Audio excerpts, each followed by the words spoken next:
Nagtitipon, nagkaykaysa ken nagtitinulong dagiti miyembro ti Provincial Disaster Risk Reduction and Management Council ken MDRRMC Danglas iti nayuswat a tree planting activity. Nasurok talugosot as seedlings a fruit trees ken kawayan ti naimula iti nalawa a kabanbantay na paset ti Mount Sidir iti nagaparandang las.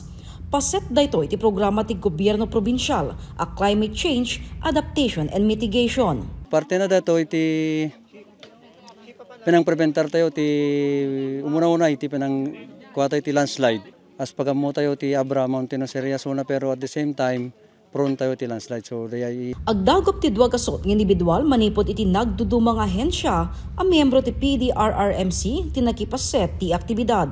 Patsenda adag iti kanayunan a maimula akay kayo iti nasa o alugar ket mangted nayo na proteksyon iti bantay. Mayat kami latamot nga maki-participate dito nga activity ta isu pa iti maitulong mi nga panagmula as a part of the government. Makita mimot lang no nya ti pagsaatan dagito nga maimula tayo no kas pangarigan no lalo kung makita tayo nga maawawanan dagiti mulan nga kay kayo. Tapnon masyerto ti kinatalged dagiti pine trees iti lugar, napili dagiti rain-fed trees a naipaabay a naimula babaen ti DENR.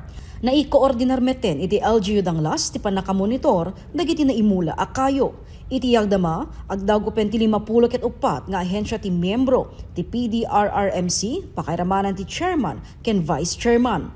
Ti aktibidad ket saan laing anang ipakita ti kooperasyon ti tunggal maysa ngem ket di nangipakita ti aktibo a panagtitinulong amang salwad ti kabanbantayan.